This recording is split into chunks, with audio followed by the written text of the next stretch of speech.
Nama budaya Bante. Yang mana yang bertanya? Angkat tangan coba. Oke, ya.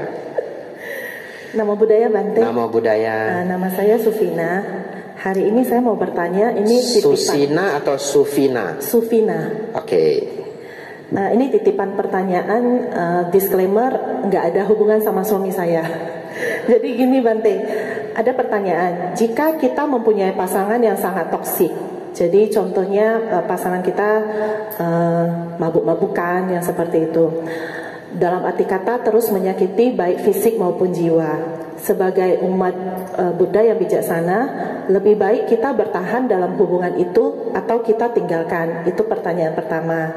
Nah, jika kita bertahan, apakah ini termasuk kita sedang membayar hutang karma dengan pasangan kita?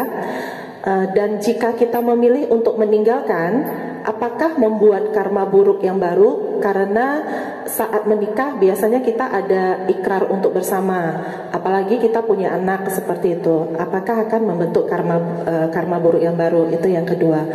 Terima kasih Bante. Ya, sama-sama, terima kasih. Minum dulu ya.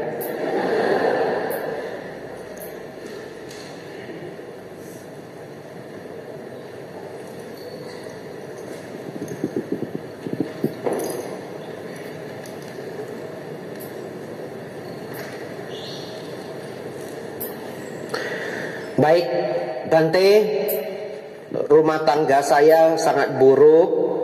Suami mabuk-mabukan, kadang saya bahkan dipukul, misalkan begitu ya. Saya tersiksa secara fisik dan mental. Bagaimana Bante, lebih baik pisah atau enggak? Jawabannya tidak tahu.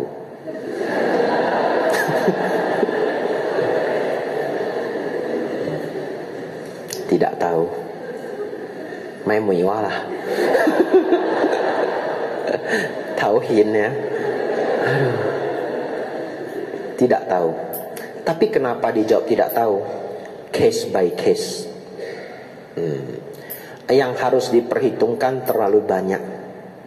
Ya, jadi tidak ada jawaban pasti.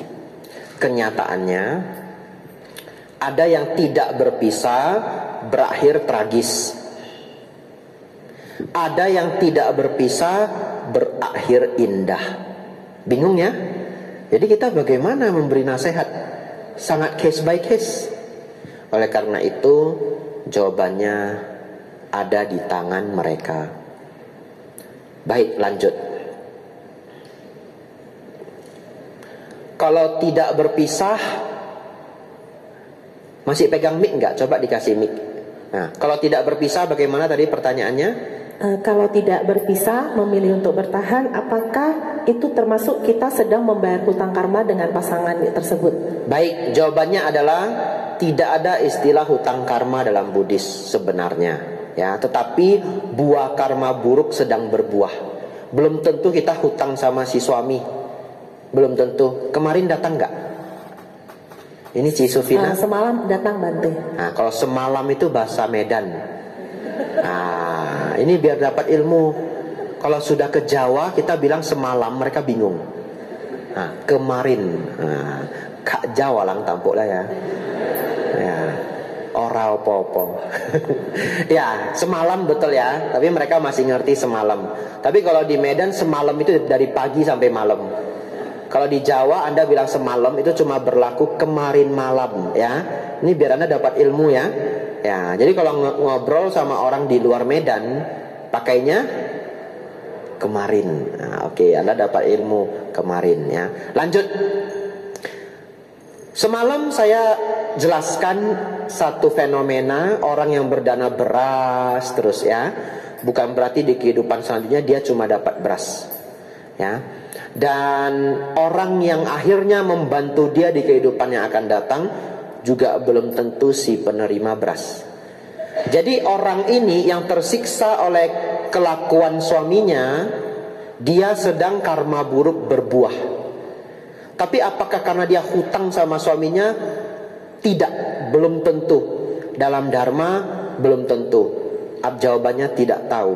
Ya, kemungkinan besar malahan bukan, walaupun kita sering mengkait-kaitkan. Begitu ya. Baik, lanjut. Kalau meninggalkan karma buruk tidak Bante? Secara dharma jawabannya tidak. Secara dharma. Kenapa? Karena setelah dijalani kerugian, penderitaannya terlalu besar ya, tidak mampu lagi untuk bertahan. Lalu suaminya sangat tidak bijaksana. Sang Buddha juga menganjurkan asewana cak balanang pandita nancak sewana.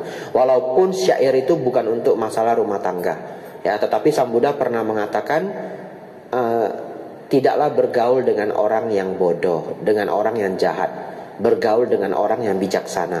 Tapi kembali saya katakan, Sang Buddha mengatakan itu untuk keadaan umum ya, bukan untuk memotivasi seseorang bercerai, sama sekali tidak ya. Tidak ada dalam ajaran Dharma memotivasi seseorang bercerai ya. Kembali lagi, itu keputusan dari masing-masing pribadi ya. Saya sebagai biku tidak bisa memberi judgement ya, harus A atau harus B, dua-duanya saya tidak boleh ya.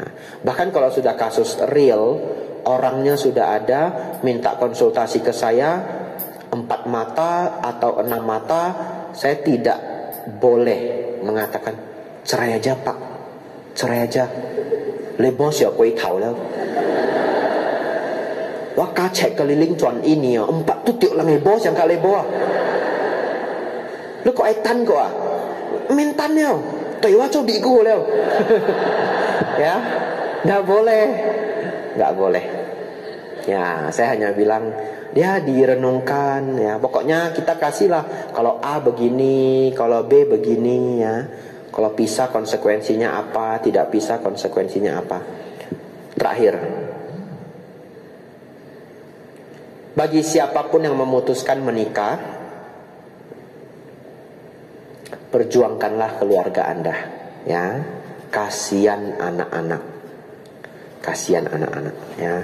Cepat-cepatlah dewasakan diri Anda, semua konflik akan berkurang. Mendewasakan diri caranya gimana Bante? Belajar dhamma ya. Putar ceramah Bante Utamo seminggu 2 kali. Cari satu waktu dengerin Bante Panyawaro kalau cocok ya, atau Bante siapapun, dengerin. Sang suami mendengar, sang istri mendengar, itu salah satu yang terbaik ya. Ketika keduanya sudah lebih bijaksana, lebih dewasa, masalah pasti berkurang. Percaya saya, masalah pasti berkurang, konflik pasti berkurang. Tetapi lebih baik bertahan, kasihan anak-anak ya. Yang sudah berpisah Bante bagaimana? Nasi sudah menjadi bubur ya, buat leo ya. Tetaplah sayang anak-anak Anda ya. Mungkin itu pilihan terbaik pada saat itu. Ulang, mungkin itu pilihan terbaik pada saat itu dengan tingkat kebijaksanaan itu. Ngerti? Saya adalah orang yang tidak pernah menyesal. Jadi semoga Anda di ruangan ini jangan belajar menyesal. Kenapa? Kalau 7 tahun yang lalu saya membuat satu tindakan bodoh, 10 tahun lalu saya membuat tindakan bodoh, saya tidak menyesal. Kenapa? Karena saya tahu 10 tahun yang lalu itu sudah keputusan terbaik saya dengan tingkat kebijaksanaan 10 tahun yang lalu. Betul ya?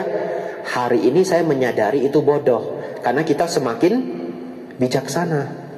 Yang ada adalah belajar dari kesalahan lampau. Menyesal banyak tidak ada gunanya. Menyesal itu manusiawi. Bukan berarti saya tidak bisa menyesal. Saya sangat jarang menyesal. Tapi menyesal, perasaan menyesal manusiawi ya. Tapi kalau Anda menyesal, lebih baik Anda petik pelajarannya, lalu berubah. Terlalu banyak menyesal, terus itu jugalah dukkha, bagian dari kotoran batin. Anumodana pertanyaannya. Anumodana ya. Bante. Sama-sama. Untung saya nggak ditanya lagi, jadi cerai atau nggak cerai Bante? Saya sudah takut juga ini ya.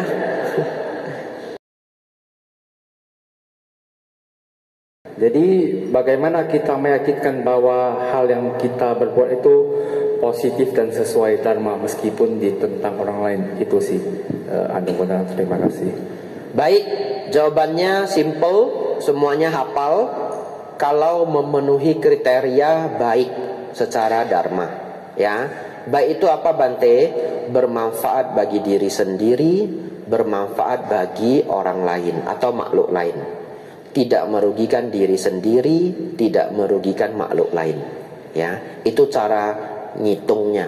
Jadi kalau tindakan yang mau kita ambil itu kita lihat bermanfaat bagi diri sendiri, iya. Bermanfaat bagi makhluk lain, iya. Merugikan diri sendiri, tidak. Merugikan makhluk lain, tidak. Itu hal yang baik. Itu rumusnya, ya, yang kita sebut positif. Mau merespon apa silahkan. Maksudnya meyakinkan Bante, meyakinkan orang lain bahwasanya hal yang kita buat itu positif. Dalam rangka, contohnya kita mau membuat sebuah keputusan besar, kita mau yakinkan orang ini bahwasanya ini positif, baik, sesuai dharma, gitu sih. baik, meyakinkan orang lain itu sulit tapi bisa, ya, sulit tapi bisa. Itu namanya persuasion skill. Skill untuk mempengaruhi orang lain, skill untuk meyakinkan orang lain, ya. Ya, kalau mau pintar mungkin harus baca buku-bukunya, ya. Lalu semua kiat-kiat di buku itu digunakan. Karena meyakinkan orang itu tidak gampang loh. Ya, kalau meyakinkan orang itu gampang, semua orang bisa jadi agen asuransi sukses. Ya. Sedangkan kenyataannya jadi agen asuransi yang sukses itu sangat sulit. Asuransi itu benar-benar hal yang baik. Benar-benar hal yang baik. Kalau kita beli produk yang pas, kita mengerti produknya, ya, benar-benar mengerti produknya, tidak asal beli, tahu apa yang bisa diklaim, apa yang tidak bisa diklaim. Asuransi itu menyelamatkan nyawa. Ya, ini real story. Semua negara maju, masyarakatnya itu dipaksa punya asuransi. Kita sudah punya BPJS, ya, tapi kualitasnya belum bisa selevel Amerika, Jepang, Singapura, tapi sudah not bad. Pertanyaan saya, kendati pun asuransi adalah produk yang begitu bagus, semua agen asuransi masih berjuang. Artinya meyakinkan orang itu adalah hal yang sangat sulit. Baik, tetapi saya akan tetap menjawab saudara, bagaimana Bante kiat agar orang yakin apa yang kita lakukan positif. Satu, kita jelaskan dengan baik. Dua, sebenarnya kepribadian. Orang bisa trust kita itu nggak hanya bisa dari kata-kata. Kadang-kadang itu adalah reputasi yang sudah kita bangun bertahun-tahun. Ya, kuncinya adalah walk the talk. Walk the talk itu adalah ngomong apa, jalanin apa. Ya, kalau kita selama ini walk the talk, kalau kita ngomong A ya kita berusaha lakukan A, kita ngomong B kita berusaha lakukan B. Umumnya yang kita ucapkan kita menjadi yakin. Orang menjadi yakin. Ya, itu kiat nomor 2. Kiat nomor 3, ini adalah jawaban yang paling pas untuk saudara Marco. Kalau teknik saya adalah dengan story. Saya selalu meyakinkan orang dengan story. Jadi, kok saya jadi agen asuransi ini contohnya ya. Contoh lah ya, saya mau jual asuransi contoh ya. Jangan jual, langgar winaya. Meyakinkan orang asuransi itu bagus, contoh aja. Ini kayaknya saya udah dipantau juga ini sama perusahaan asuransi ya. Siapa mau endorse silakan ya. Nanti sini taruh taruh merek saya. Begini. Kalau saya berulang-ulang meyakinkan, kamu belilah insurance. Kan kamu sudah, uangmu udah banyak. Daripada kamu jajan sembarangan, sibuk beli barang yang gak berguna. Asuransi itu basic banget loh, harus punya loh. Contoh ya, kadang kita ngomong sampai capek pun orangnya iya, tapi dia gak beli. Kita ceritain aja beberapa orang yang terselamatkan karena asuransi. Pakai story. Kan kita gak pernah mikir, dia tiba-tiba kena kok. Begitu masuk masa COVID, bisnisnya turun semua. Kenapa bisa? Karena dia bisnisnya semuanya entertainment, restoran, mainan, funlandnya itu ya, bisnis funland, bisnis transportasi, semua turun. Itu kayak Aqua, COVID Asia, kalian sit kia sengdi. Tiba-tiba anaknya sakit keras, dia nggak ada biaya. Untung semua bisa diklaim. Dia sendiri bilang loh, ini kalau nggak ada insurance saya hancur saya. Contoh ya, ini contoh aja, saya nggak jual asuransi Bapak Ibu ya. Ya, menggunakan kisah-kisah real untuk meyakinkan orang. Itu salah satu yang paling mujarab. Ya, storytelling skill.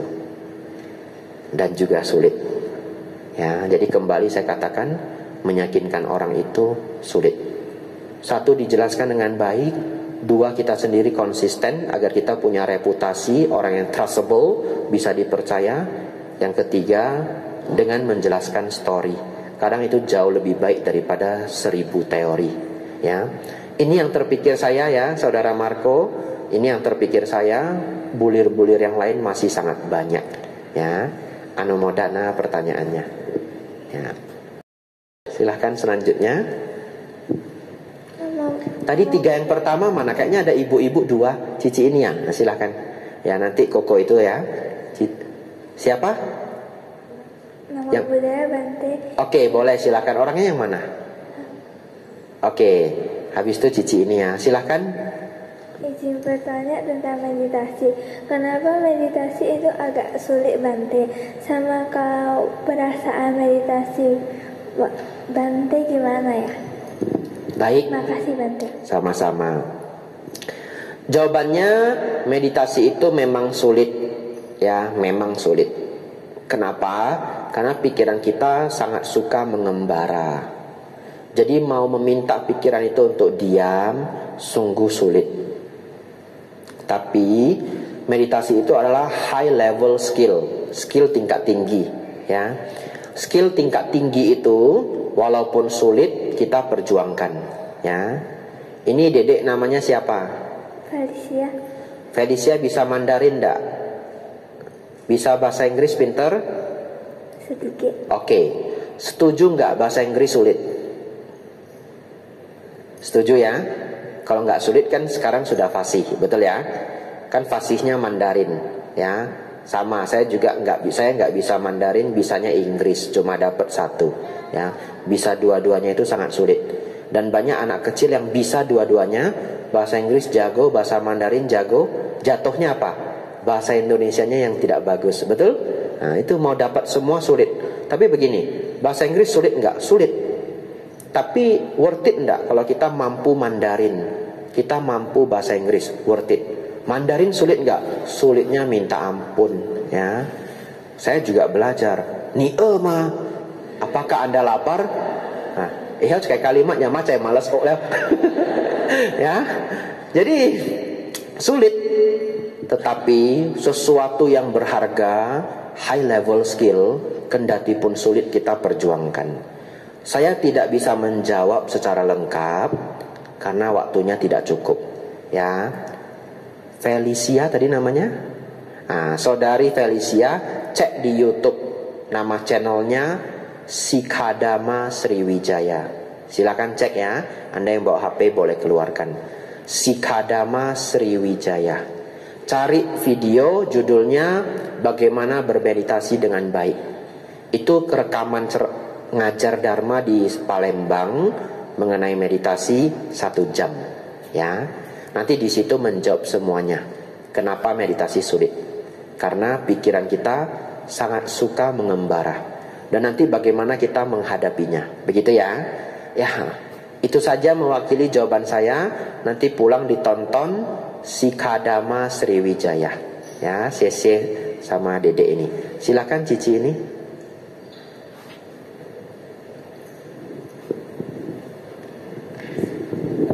Wandami Bante, nama saya Chai Hong. Saya ingin bertanya Bante. Ci Chai Hong. Ya, Chai artinya Hong. pelangi ya. Iya. Saya baru belajar beberapa hari yang lalu. Bante, saya ingin tanyakan. Agama Buddha itu kan seringnya kita membahas tentang karma baik, karma buruk. Terus tadi Bante mengatakan doa itu sebenarnya tidak akan terjadi jika tidak ada perbuatan yang mendukungnya. Seperti tadi contoh Bante kan kasih contohnya ketika mau ujian. Oke. Pertanyaan saya gini Bante. Berarti dengan kata lain, doa dalam agama Buddha itu sebenarnya juga tidak ada. Yang ada adalah kita memperbanyak karma baik dan kita memperbanyak karma baik untuk mendapatkan kebahagiaan atau hal-hal yang mendukung untuk tercapai. Benar ya Bante? Bagaimana dengan ketuhanan? Apakah dalam agama Buddha itu ada, ada nggak konsep Tuhannya? Baik, ya Anumodana pertanyaannya ya. Saya jawab, saya tidak mengatakan doa tidak ada dalam agama Buddha. Yang tadi saya katakan Sang Buddha tidak menitik beratkan doa. Kalau tidak dititik beratkan berarti ada nggak doa? Ada, ya. Cuma tidak menjadi fokus utama. Kenapa? Karena begini, doa itu kalau dalam Buddhis kita punya kebajikan besar, ya semua sebab-sebabnya sudah kita perbuat. Maka ketika kita mengharapkan sesuatu, itu sangat mudah untuk terwujud. Dalam Dharma itu disebut adithana. Adithana yang mudah terwujud. Tapi bedanya adithana dengan doa pada umumnya adalah, kalau doa itu meminta kepada sosok. Dalam Buddhis kita tidak minta sama siapa-siapa. Aneh ya. Ketika saya mengatakan semoga besok ada yang bawain ini karena saya sedang butuh, lalu beneran ada yang bawain, saya minta sama siapa? Gak ada. Saya hanya request kepada pikiran saya sendiri. Dan yang mewujudkan itu adalah kebajikan lampau saya, ya. Jadi itulah perbedaan konsep di Buddhis. Jadi kalau umat Buddha berdoa, sesungguhnya tidak minta kepada siapapun, tetapi minta pada dirinya sendiri. Tetapi bagi umat Buddha yang belum mengerti Dharma secara lengkap, mereka tetap biasanya berdoa ke Sang Buddha atau berdoa ke para dewa. Tapi sebenarnya sama. Kalau dia tidak punya kebajikan, tidak terkabul-kabul, sembayangnya sudah setahun tapi belum terkabul. Beberapa orang begitu sembayang dapat, begitu sembayang dapat. Sesungguhnya yang berbuah adalah kebajikannya sendiri. Begitu ya. Jadi ini perbedaan antara konsep berdoa di luar dengan di Buddhis, ya. Lanjut. Bagaimana Bante ketuhanan dalam agama Buddha? Ya. Konsep ketuhanan itu artinya yang tertinggi. Setuju? Setuju ya? Kalau kita cerita Tuhan atau ketuhanan berarti yang tertinggi. Di setiap agama itu ada yang tertinggi. Ada yang tertinggi. Dalam Buddhis yang tertinggi adalah Nibbana. Jadi ketuhanan dalam agama Buddha adalah Nibbana. Lenyapnya semua kotoran batin, tidak terlahir lagi, ya, tidak termakan oleh konsep waktu. Yang tertinggi dari semuanya, pencapaian Nibbana. Tetapi karena pemahaman pencapaian Nibbana itu tidak gampang dipahami oleh semua orang, apalagi anak-anak. Jadi kalau anak-anak di bawah SMP 2 bertanya ke kita, Tuhan dalam agama Buddha itu apa? Siapa? Jawab aja Sang Buddha, selesai.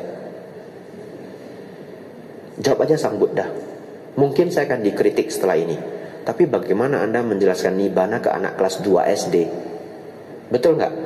Mama, ping iwo ikong luwe Tuhan hamang. Iho khwasyo eng ini wai Tuhan. Luwe Tuhan mana? Tejipan SD gina, tio. Masak Bapak Ibu. Cekin sing dek, cekin. Lu dia apa-apa jelaskan ya. Cele Tuhan on agama Buddha silang miaco Nippan.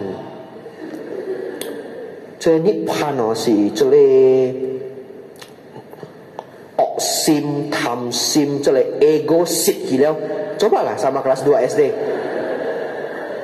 Error Anda. Anda mau menjelaskan begitu, Anda juga bempek ya. Anak kecil mana bisa bempek? Tidak bisa. Tapi dia ditanya begitu karena dia ingin menunjukkan Tuhannya sama temennya. Setuju? Setuju. Sekarang temennya nanya, Tuhanmu mana? Simple. Kalau anak kelas 2 SD, 3 SD, 4 SD ya, 5 SD sudah mulailah bisa reasoning ya. TK, SD, kelas 3, kelas 4. Sang Buddha adalah Tuhan kita. Lu hip hai sia eng. Itu cho on thai ke Wat Po. Ada Wat Po, Sleeping Giant Buddha. Lu hip hai ane to kai. Maca ika epi ukong. Cele wai Tuhan. Bempe yo. Ya. Lihat Tuhan mana? Celewai Tuhan. Lu khua ane tua cia lo. Lu Tuhan kak wai Tuhan hamang kak tua. Ane tua cia lo. Gitu ya. Kenapa saya bisa kasih contoh ini? Ini real terjadi. Anak SD masih kecil nanya orang tuanya.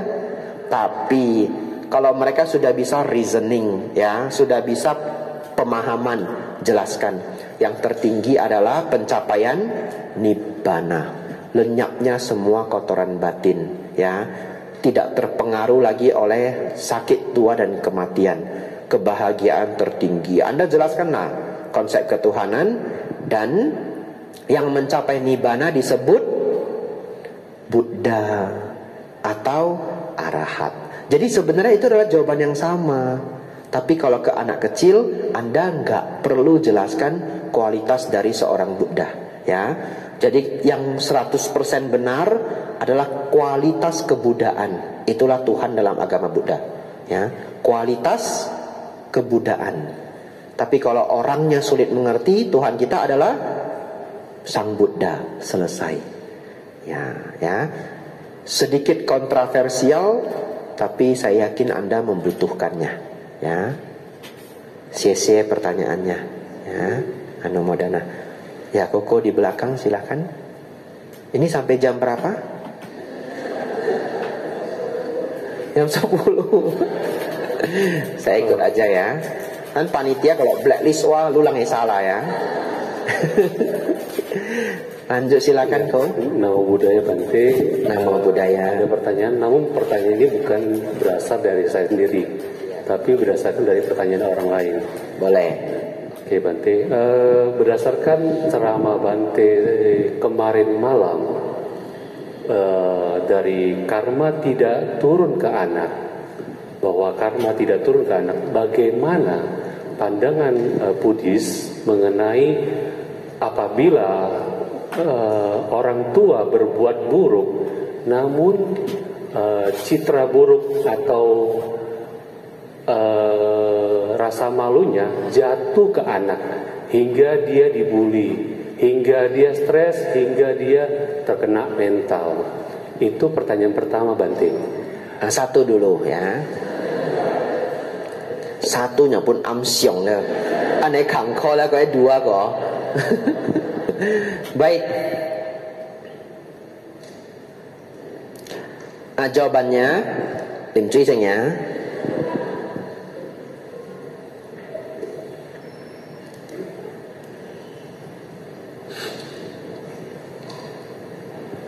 Ada jawabannya, tenang ya.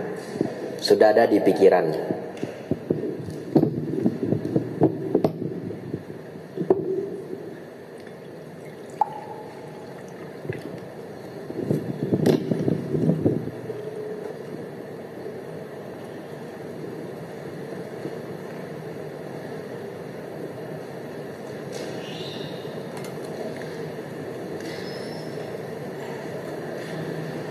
Yang pertama, seperti yang saya sampaikan kemarin, kalau kita punya mata batin, kadang-kadang kita periksa anak itu, dia juga punya karma buruk yang perlu berbuah, atau karma buruk yang akan berbuah.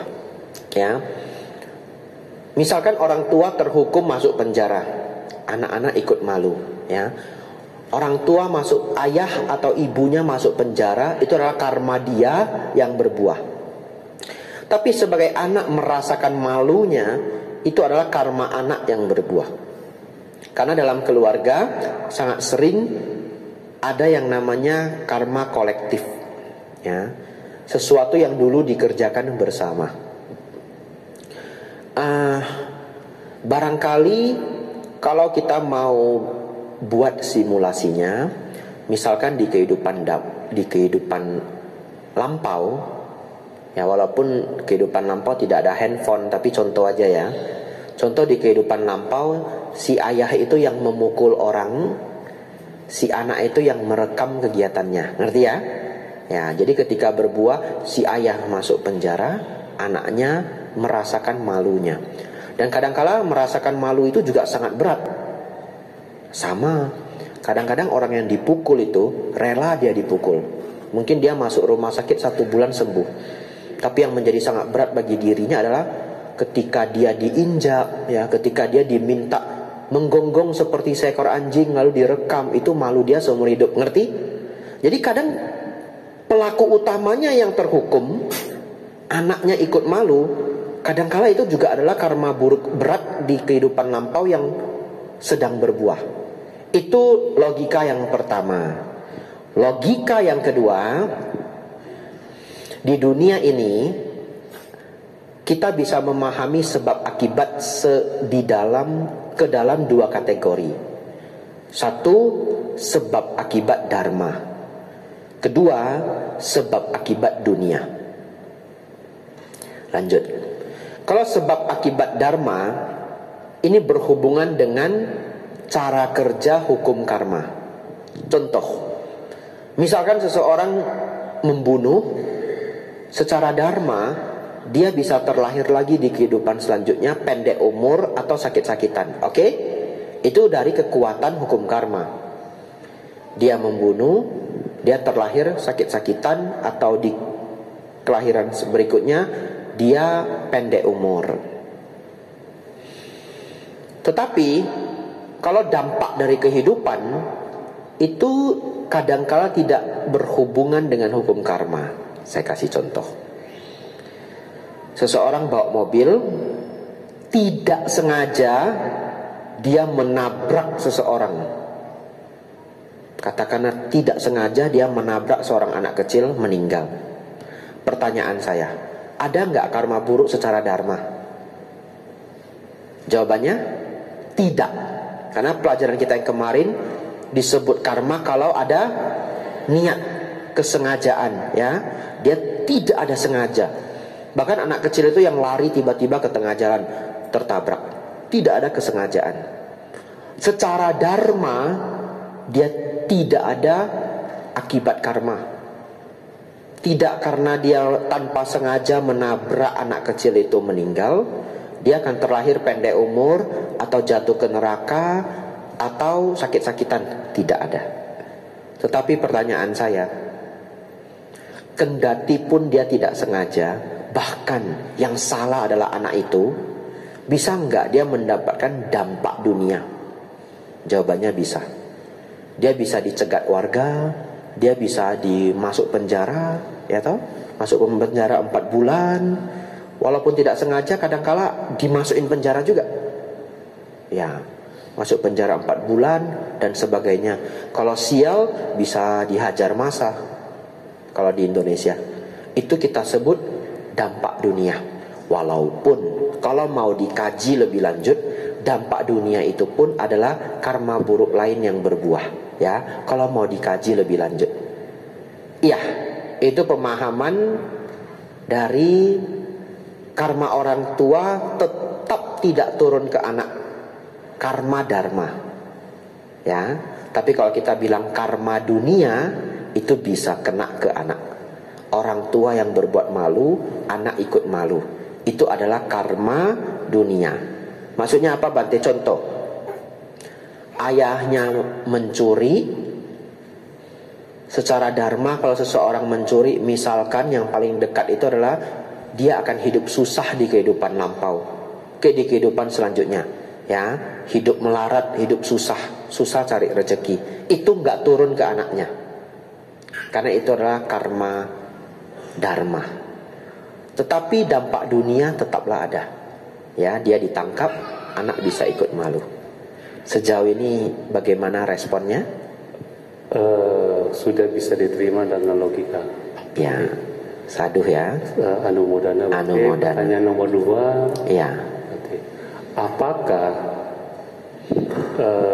sebagai umat bangga sebagai seorang Buddhis adalah kilesa? Itu Bante pertanyaan dari saya.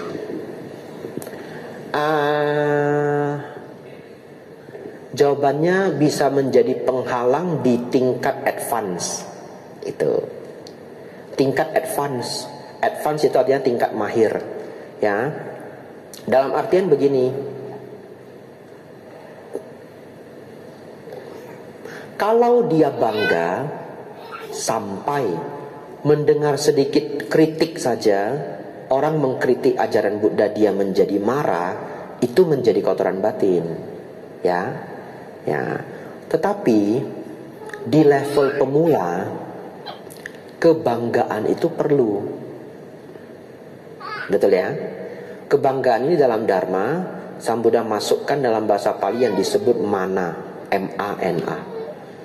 Dan di dalam 10 penghalang batin untuk seseorang mencapai Nibbana, mana ini adalah nomor 8. Yang mana seorang anagami kesucian tingkat ketiga pun belum melenyapkannya, ya. Agak banyak teori tapi tidak apa-apa. Seorang kesucian tingkat ketiga pun belum melenyapkan mana, yang artinya sifat pembanding. Kalau seorang anagami saja belum mampu melenyapkan mana, sifat pembanding, apakah kira-kira umat yang baru masuk Buddhis mampu melenyapkan mana? Tidak akan mampu.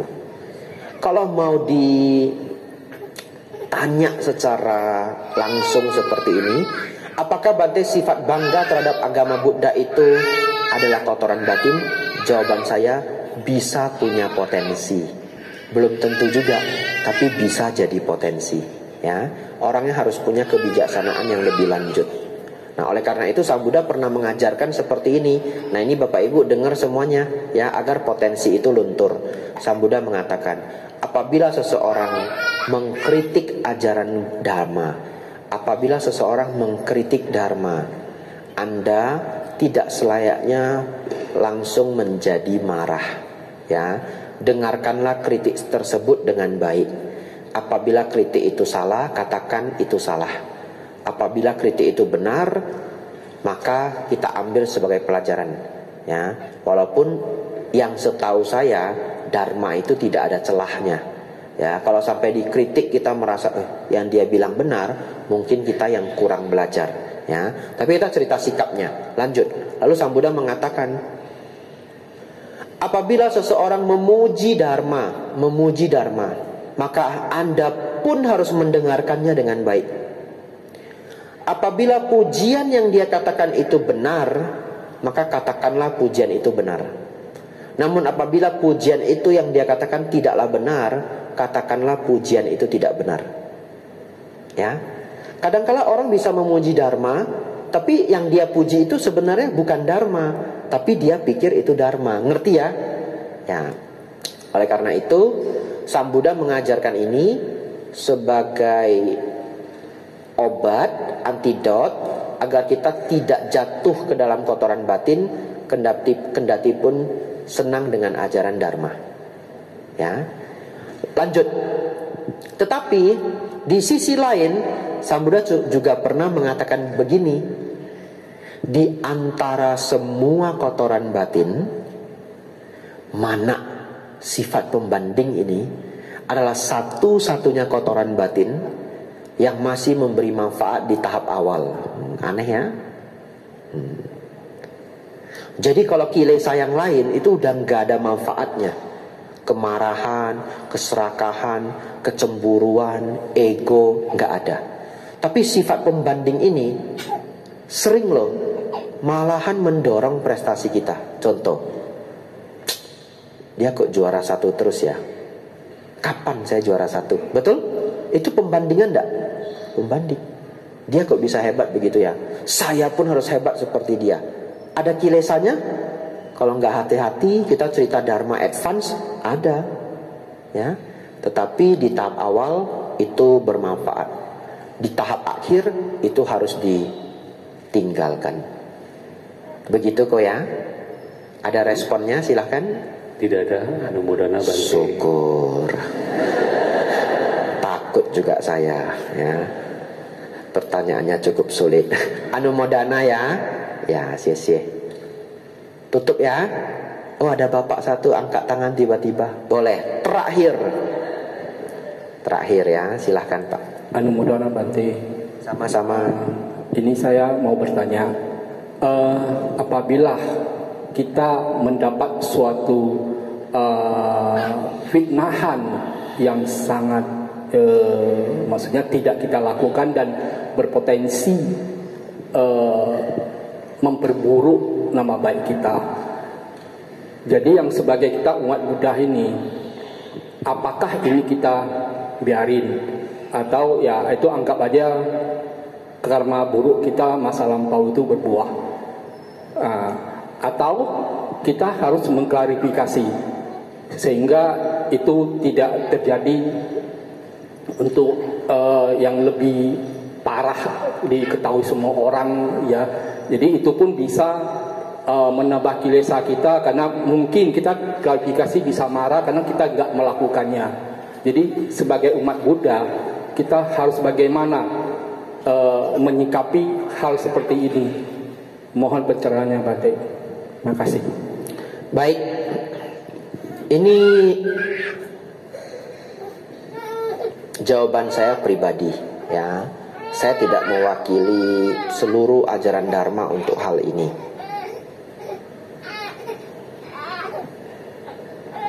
Kalau kita difitnah,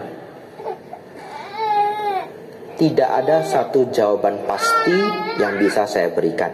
Ini case by case scenario. Skenarionya itu kasus per kasus ya. Tetapi begini, jawaban saya adalah fitnahan itu adalah salah satu hal yang sangat mengerikan. Maka kita harus menjadi sangat bijaksana menghadapinya. Apa maksudnya Bante? Kalau setelah dipertimbangkan ini harus segera klarifikasi, segera klarifikasi. Karena fitnahan itu bisa menghancurkan hidup. Betul ya? Tapi di beberapa kasus kita tidak bisa klarifikasi. Memang nggak bisa. Setelah dipertimbangkan, ini semakin saya klarifikasi, saya semakin hancur. Gimana? Pada saat ini saya diam. Jadi antara harus diam, segera klarifikasi, atau respon apapun, itu benar-benar adalah kebijaksanaan seluruh hidup kita. Dalam artian kebijaksanaan yang sudah kita kumpulkan selama hidup untuk menghadapi hal ini. Maka salah satu nasihat terbaik saya adalah segera konsultasikan dengan orang pintar. Bukan dukun ya. Ya, bukan dukun. Orang pintar itu adalah orang yang kita anggap pintar dalam kehidupan. Contoh, kita kenal satu teman yang kita tahu dia paling pintar ngadapin masalah. Datengin dia. Kasih tahu, saya hadapin aneh kon. Lu xiao an chua te hoi. Gitu ya. Kita merasa Bante, kalau di STI Bante Utamo, one of the best. Ya, untuk ngasih apa yang harus kita lakukan. Tapi mau jumpa Bante Utamo kan sulit. Ya. Tapi kalau Anda bisa ketemu Bante Utamo, berkesempatan bertemu, jelaskan. Masalah saya begini Bante, begini.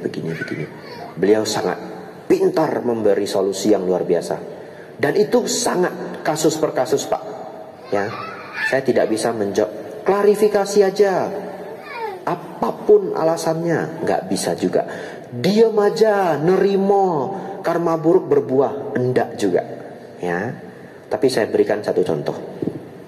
Barangkali untuk fitnahan yang tidak tertepis, mau dibagaimanapun sudah tidak tertepis, nggak tahu lagi bagaimana caranya. Sudah datang ke semua Bante, semua Bante bilang bo huat liao, ya, bo pian liao, contoh ya. Maka bersabar adalah jawabannya. Itu dialami oleh Sang Buddha, ya. Seorang wanita mau menghancurkan nama baik Buddha. Dia bikin skenario ini berbulan-bulan. Jadi dari 10 bulan yang lalu dia sudah main di wihara, sering datang, lalu sengaja nginap atau datang pagi-pagi, nggak ada yang lihat, dia sengaja pulang pas rame, ya. Ibarat jam 6 pagi dia keluar dari wihara, seakan-akan dia ya nginap di wihara, ngerti ya? Lalu dia membuat kisah-kisah, wah Buddha Gautama kuat sekali ya, hal-hal seperti itu. Berbulan-bulan, pelan-pelan dia besarkan perutnya, ya. Setelah 9 bulan perutnya udah gede banget. Dia bilang ke semua orang, saya dihamili oleh Buddha. Mau bagaimana? Zaman itu nggak ada tes genetik, betul ya? Kalau mau tes genetik juga anaknya harus lahir dulu. Coba pihak laki-laki yang difitnah mau ngomong apa coba? Kalau dia siapapun dituduh dengan keadaan seperti itu mau ngomong apa? Enggak. Saya bahkan tidak pernah menyentuh dirinya. Maling mana mau ngaku. Betul ya? Bapak Ibu jangan terperangkap kalimat ini ya. Maling mana mau ngaku. Jangan ya. Tolong ya. Anda jangan terperangkap kalimat ini. Kenapa? Kalau dia nggak maling, dia juga gimana ngaku. Ngerti nggak maksud saya? Anda tolong jangan pakai peribahasa itu ya. Misalkan Anda nuduh karyawan kah, orang deket kah, teman kah, kamu ambil uang saya ya? Nggak ada Pak, nggak ada Bu. Maling mana mau ngaku. Jangan pakai kalimat itu ya. Percaya saya. Kenapa? Kalau memang dia tidak ngambil, dia kan juga nggak bisa ngaku. Ngerti ya? Kalau kita mengatakan maling mana mau ngaku, itu sebenarnya kalimat yang tidak lengkap dan sangat tidak bijaksana. Ya, karena kalau kita yang tertuduh, kita mungkin menggumel dalam pikiran, saya nggak nyuri, saya mau gimana ngaku, ya. Lanjut. Apa yang dilakukan seorang Buddha? Beliau hanya diam. Diam 1000 bahasa. Hanya sialnya wanita tersebut. Akhirnya para dewa marah, ya. Singkat cerita, perut yang dipalsukan itu disenggol oleh binatang, jatuh keranjangnya, ya. Ketahuan dia berbohong. Karena Sang Buddha dilindungi banyak dewa. Tetapi Bapak Ibu Saudara, kenyataannya kadangkala dalam hidup ini enggak ada dewa yang membantu Anda. Ya. Kok aneh kuana Bante? Bante kok kongkau aneh sedia? Karena Anda bukan Sang Buddha, ya. Bo Pien Bo Huat. Di beberapa kasus kita hanya bisa bersabar. Di kasus yang paling berat itu, ya terpaksalah kita keluarkan mantra kita, ya. Karma buruk sedang berbuah. Kesabaran adalah tapa tertinggi. Ya, ini ajaran Dharma. Sang Buddha mengatakan kesabaran adalah tapa tertinggi. Ya, bohwat deh, nggak ada jalan lagi. Sudahlah, karma buruk berbuah. Kesabaran adalah tapa tertinggi. Semoga nanti langit akan menunjukkan. Nah, Anda boleh tambahlah sendiri. Nah, apa itu langit Bante? Para dewa, ya. Semoga. Enggak Bante, tan goni dah kok bulang bantua. Bopien lum si hutco gitu ya. Ya, anumodana Pak ya. Ya, tidak ada jawaban pasti ketika kita difitnah. Sangat case by case. Keluarkan semua kekuatan Anda untuk mengatasi masalah fitnahan. Terus terang sangatlah sulit, ya. Anumodana semuanya, kita harus tutup. Penuh kebahagiaan kita belajar Dharma bersama. Semoga apa yang kita bahas hari ini membawa manfaat luar biasa untuk Bapak Ibu, saudara-saudari semua. Selalulah senang menjalankan Dharma. Sabe sata bawantu sukitata. Semoga semua makhluk hidup berbahagia. Sadhu, sadhu, sadhu.